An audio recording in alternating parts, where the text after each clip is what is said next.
ఇప్పట్లో అయితే యుద్ధం గొడవ తెగేటట్లేదు. అది మూడో ప్రపంచ యుద్ధానికి దారితీసినా ఆశ్చర్యపోనక్కర్లేదు.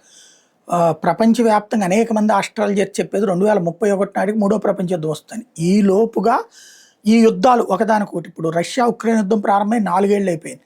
కొనసాగుతూనే ఉంది. మొన్న రష్యా ఉక్రెయిన్ మీద దాడి చేసింది. నిన్న ఉక్రెయిన్ రష్యా మీద దాడి చేసింది.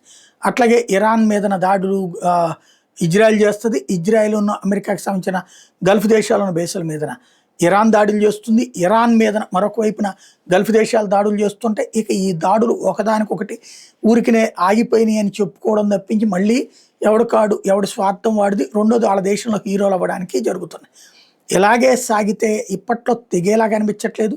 హార్ముజ్ జలసంధి దిగ్బంధాన్ని ఇరాన్ వదిలిపెట్టదు, ఇరాన్ దిగ్బంధాన్ని అమెరికా వదిలిపెట్టదు, యురేనియంని ఇరాన్ వదిలిపెట్టదు, ఇరాన్ అలా వదిలిపెట్టకపోతే ఇజ్రాయెల్ వదిలిపెట్టదు, ఇజ్రాయెల్ వదిలిపెట్టకపోతే అమెరికా వదిలిపెట్టదు. కాబట్టి యుద్ధం అనేటువంటిది ఇప్పట్లో ముగిసేటట్టే కనిపించట్లా.